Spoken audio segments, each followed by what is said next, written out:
இப்போ சாண்ட்ரா வந்து பெட்டில் படுத்துட்ருக்காங்க. படுத்துட்ருக்கும்போது திரும்பவும் அவங்களுக்கு பேனிக் அட்டாக் வந்துருச்சு போல இருக்குது. ரொம்ப பயந்து நடுங்க ஆரம்பிச்சிட்டாங்க. பெட்ஷீட்லாம் எடுத்துகிட்டு அப்படியே நடுங்குறாங்க. அப்போ வந்து பிக் பாஸ் கூப்பிடுறாரு, வாங்க சாண்ட்ரா கன்ஃபெஷன் ரூமுக்கு வாங்க அப்படின்னு சொல்லி கூப்பிடுறாரு. கூப்பிட்ட உடனே அவங்களும் சரின்னு சொல்லி எந்திரிச்சு வராங்க. அப்போ சபரி கைப்பிடிச்சி கூப்பிட வந்தவர் அவரே சொல்கிறாரு, வேண்டாம் வேண்டாம், எனக்கு திட்டு கிடச்சிது, நேற்றுக்கே திட்டு கிடச்சிது, எதுக்கு நீயே வெறுமனே நடந்து வா வா அப்படின்னு சொல்கிறாங்க. அதுக்கப்புறமா சாண்ட்ரா நடந்து கன்ஃபெஷன் ரூம் போகிறாங்க. போய் உட்காந்துட்டு பயங்கரமாக அழுறாங்க. எனக்கு ரொம்ப பயமாக இருக்குது, என்னை எட்டி உதச்சிட்டாங்க, நான் இப்போ படுத்திருக்கிறது கூட பிளாங்கெட் போட்டு தான் படுத்திருக்கிறேன், ரொம்ப பயந்துட்டேன் பிக் பாஸ், என்னை இந்த வீட்டில் என்னால் இருக்கவே முடியல, என்னை வந்து அனுப்பிச்சிடுங்க, எனக்கு பிரஜன் கிட்டே போகணும், எனக்கு ரொம்ப பயம் வந்துருச்சு, என் குழந்தைங்கள்லாம் பார்த்துட்ருப்பாங்க, சுத்தமாக எனக்கு தைரியம் இல்லை பிக் பாஸ் அப்படின்னு சொல்லிட்டு அழுறாங்க.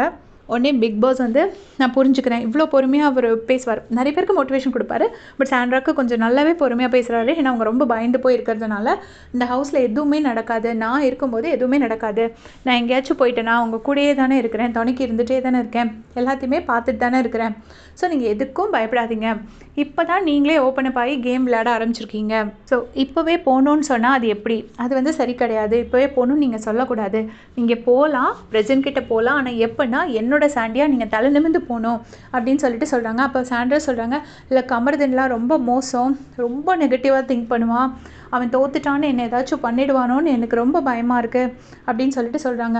அப்புறம் பாருக்கு அடிபட்டதுக்கே என் குழந்தைங்க இங்கே வந்திருக்கும் போதே என்ன சொன்னாங்க பார்த்தீங்கள்ல, அவங்க அவ்வளோ பயப்படுவாங்க, எனக்கு அடிபட்டால் என்ன ஆகும் அப்படின்னு சொல்லி கேட்குறாங்க. அவங்க குழந்தைங்கள்லாம் இதை பார்க்க மாட்டாங்க சாண்ட்ரா, கண்டிப்பாக பார்க்க மாட்டாங்க அப்படின்னு சொல்லிட்டு சொல்கிறாரு. ஏன்னா பிரச்சனை நான் வந்து கண்டிப்பாக காமிச்சிருக்க மாட்டாருன்னு அவர் வேறு வெளியில் பேட்டி கொடுத்துட்ருக்காரு. நான் உள்ளே வந்தேன்னா அவ்வளோதான், கமருதன் அப்போ எவிக்ட் ஆகிட்டானா அவனுக்கு நல்லது, எவிக்ட் ஆகலைன்னா அவனுக்கு இருக்குது அப்படின்னு சொல்லியிருப்பார். அதனால கண்டிப்பாக ஒரு குழந்தைங்கள்ட்ட காட்டியிருக்க மாட்டார். அதுக்கப்புறமா பிக் பாஸ் என்ன சொல்கிறாங்கன்னா, பாத்து மீனு பற்றி கவலைப்படாதீங்க, பாத்து மீனு வந்து உங்களுக்கு எவ்வளோ முக்கியமோ அதே அளவுக்கு எனக்கும் முக்கியம், நீங்கள் 2 பேரும் இந்த வீட்டுக்கு வந்தப்போ யூ ஆர் மைன், அப்போ நீங்கள் எனக்கு உரிமையானவங்கன்னா உங்களோட குழந்தைங்களும் எனக்கு உரிமைப்பட்டவங்க தான், பாதியில் வந்துட்டு நான் உரிமை கொண்டாடுறேன்னு நீங்கள் நினைக்கக்கூடாது, ஸோ நீங்கள் இப்படி ரொம்ப அழுதீங்கன்னா அது பாத்து மீனுவை ரொம்ப அஃபெக்ட் பண்ணும், அதனால் பாத்து மீனு கஷ்டப்படுறதுக்கு நான் அலோவ் பண்ணவே மாட்டேன், உண்மையிலே ரொம்ப சின்ன குழந்தைங்க அவங்க அம்மா அழுறதை பார்த்தா ரொம்ப பயந்து பதறிடுவாங்க, அதுதான் பிக் பாஸ் சொல்கிறாரு, ஸோ நீங்கள் அழாதீங்க அப்படின்னு சொல்கிறாரு.